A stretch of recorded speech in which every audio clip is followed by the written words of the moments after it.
새벽 2시, 혹시 잠 못 들고 불안한 마음에 뒤척여 본 적 있으세요? 바로 그 순간에 누구한테도 말 못할 내 마음을 들어줄 상대가 있다면 어떨까요? 오늘 저희는 인공지능, 그러니까 AI가 어떻게 우리의 멘탈을 관리하는 훈련 파트너가 될 수 있는지 그 심리적인 원리와 구체적인 사용법까지 한번 깊게 파헤쳐 보려고 합니다. 요즘에 30대, 40대 직장인들 정말 힘들다는 얘기 많이 하잖아요. 회사에서는 성과 압박에 시달리고 집에 오면 또 가족들 챙겨야 되고 세상은 또 어찌나 빨리 변하는지 이러다 나만 뒤처지는 거 아니야? 이렇게 불안하고요. 마음이 힘들 때 사실 전문가를 찾아가면 제일 좋은데 비용도 좀 부담되고 또 정신과 다닌다는 주변 시선도 여전히 신경 쓰이는 게 현실이거든요.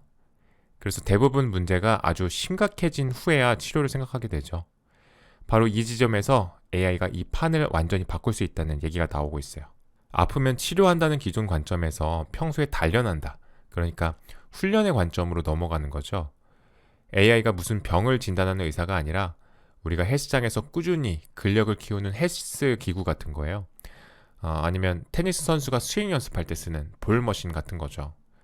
코치를 완전히 대체할 수는 없지만 혼자서도 언제든지 감정의 근육을 키울 수 있게 도와주는 아주 유용한 인지적 도구가 되는 셈입니다. 그런데 우리는 왜 가까운 사람한테조차 속마음을 털어놓기가 이렇게 어려울까요? 내 얘기를 듣고 나를 이상하게 생각하면 어떡하지? 나약하다고 판단하면 어떡하지? 이런 걱정 때문일 수 있습니다.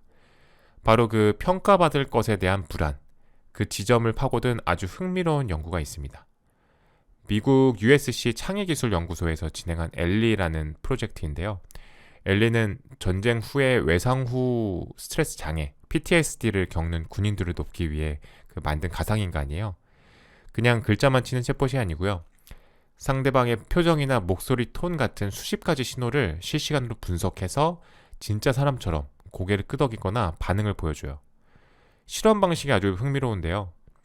한 그룹한테는 엘리가 사람이 조종하는 거라고 알려주고 다른 그룹한테는 100% 자동화된 인공지능이라고 사실대로 알려줬습니다. 상식적으로는 사람이 조종한다고 믿었을 때 더 신뢰하고 말을 잘할 것 같은데 결과는 완전히 정반대였습니다.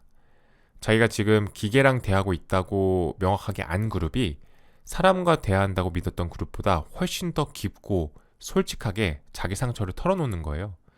누구한테도 말 못했던 수치심, 슬픔 같은 아주 민감한 감정들을 훨씬 더 많이 표현했습니다. 도대체 왜 이런 현상이 나타났을까요? 핵심은 절대적인 심리적 안정감입니다. 이 기계는 나를 비난하거나 한심하게 여기거나 도덕적으로 판단하지 않을 것이다. 이런 무의식적인 믿음이 생긴 거죠. 바로 그 믿음이 마음 가장 깊은 곳의 방어막을 해제시킨 겁니다. 누구의 시선도 의식할 필요가 없다는 그 해방감이 역설적으로 더 깊은 자기 고백으로 이어진 거예요. 그렇다면 이런 AI와의 대화가 그냥 기분 전환을 넘어서 실제로 우리 뇌에도 어떤 영향을 미칠까요? 아주 중요한 영향을 미치는데요. 우리가 느끼는 막연한 감정에 구체적인 이름을 붙이는 걸 감정 명명이라고 하거든요. 예를 들어서 그냥 짜증나 이게 아니라 지금 내가 느끼는 건 부당함에 대한 분노랑 내 무력감 때문이구나. 이렇게 언어로 정의하는 순간 우리 뇌에서 놀라운 변화가 일어나요. 불안과 공포를 담당하는 뇌의 영역은 활동이 줄어들고 이성적인 생각을 담당하는 전전두엽은 활성화됩니다. AI가 질문을 던지면서 내 감정의 실체를 보게 하는 거울 역할을 하는 셈이죠.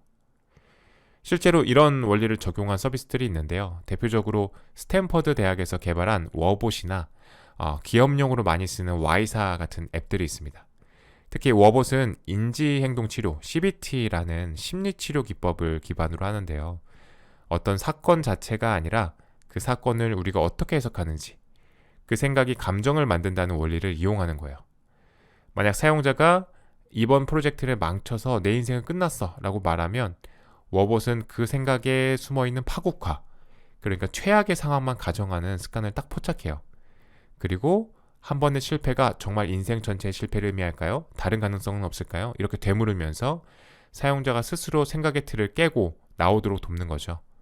실제로 스탠퍼드 연구에서 워봇을 2주만 사용해도 우울이나 불안 증상이 눈에 띄게 줄었다는 결과가 나왔습니다. 그런데 이 서비스들을 분석한 자료에서 가장 눈길을 끌었던 건 바로 사용 시간대에 대한 데이터였습니다. 이게 이 서비스의 본질을 보여주는 가장 중요한 데이터라고 할 수 있는데요. 거의 모든 서비스에서 공통적으로 전체 사용량의 65%에서 많게는 80%가 정규 업무 시간이 끝난 뒤, 특히 밤 10시부터 새벽 2시 사이에 집중돼요. 그 시간은 병원 문은 당연히 닫았고 늦은 밤에 친구나 가족한테 전화해서 힘든 얘기 털어놓기도 미안한 시간이잖아요. 딱 그 시간, 그야말로 도움의 사각지대인데 바로 그 시간에 AI가 유일한 대화 상대가 되어주는 겁니다. 꼬리에 꼬리를 물고 이어지는 부정적인 생각의 고리를 딱 끊어주는 인지적 차단기 역할을 하는 거죠. 때로는 그게 정말 생명줄이 되기도 합니다. AI가 분명히 강력한 도구라는 건 이해했는데 솔직히 대부분의 사람들은 챗GPT 같은 AI한테 그냥 나 오늘 너무 힘들어 라고 말하고 힘내세요 같은 영혼 없는 위로를 받는데 그치잖아요. AI의 능력은 우리가 어떤 질문을 던지고 어떤 역할을 주느냐에 따라서 180도 달라지거든요. AI를 여러분만의 멘토로 만드는 핵심 기술 3가지를 알려드릴게요. 첫 번째는 인지 재해석 훈련입니다. 방금 이야기한 인지행동 치료를 직접 해보는 거예요. AI한테 너는 지금부터 인지행동 치료 전문가야. 내 생각에 오류를 찾아줘. 절대로 맹목적인 공감이나 위로는 하지마. 이렇게 역할을 주는 겁니다. 예를 들어서 제가 팀장님이 오늘 내 보고서를 보고 아무 말도 안 했어. 날 무능하다고 생각하는 게 틀림없어. 라고 AI한테 말하는 거죠. 그러면 역할을 부여받은 AI는 팀장님이 당신을 무능하다고 생각한다는 구체적인 증거가 있나요? 혹시 다른 가능성은 없을까요? 예를 들어 팀장님이 다른 급한 일 때문에 바빴을 가능성은요? 라고 질문합니다. 이런 질문을 통해서 우리는 증거도 없이 상대방의 마음을 멋대로 읽는 독심술의 오류를 스스로 깨닫게 되는 겁니다.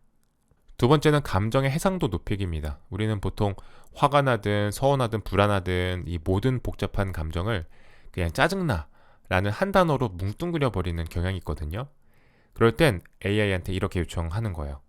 내가 지금 느끼는 이 막연한 감정을 심리학에서 쓰는 감정의 수레바퀴 모델을 사용해서 가장 비슷한 단어 3가지로 정의해줘. 수십 가지 감정을 색깔처럼 세분화해서 보여주는 도구인데요. 그러면 AI는 그 짜증 속에 숨어있던 무력감, 소외감, 수치심 같은 구체적인 감정의 이름을 찾아줍니다. 내 감정의 정확한 이름을 아는 것만으로도 통제력이 생기고 문제의 원인을 더 명확하게 파악할 수 있게 돼요. 마지막 3번째 기술은 제3자 시점 훈련입니다. 혹시 솔로몬의 역설이라고 들어보셨나요? 우리는 자기 문제보다 남의 문제를 상담해 줄 때 훨씬 더 지혜로워진다는 심리 현상이에요. 이걸 AI로 활용하는 거죠. AI한테 이렇게 말하는 겁니다. 내 고민을 아주 친한 친구가 겪는 일이라고 생각하고 객관적으로 요약해줘. 그리고 그 친구에게 나라면 어떤 조언을 해줄지 나한테 말해줘. 이렇게 한 발짝 떨어져서 내 문제를 보면 감정에 휩쓸리지 않고 훨씬 더 현명한 해결책을 찾을 수 있습니다. 물론 이런 방법들이 정말 유용해 보이지만 AI에 너무 의존하게 되거나 한계가 있을 수 있습니다. 심각한 우울증이나 정신질환이 의심될 때는 반드시 병원을 찾아서 전문가의 진단과 치료를 받아야 됩니다. 이건 의료 행위를 대체하는 게 절대 아니에요. 그래서 신뢰할 수 있는 서비스들은 안전장치를 마련해 두고 있습니다. 사용자가 대화 중에 자살이나 자해 같은 위기 신호를 보이면 AI는 즉시 대화를 중단하도록 설계되어 있어요. 그리고 이건 제가 도움을 드릴 수 없는 영역입니다. 지금 바로 전문가와 연결해 드릴게요. 라면서 위기상담센터 같은 전문 기관의 연락처를 안내하죠. 이건 아주 중요한 안전장치입니다.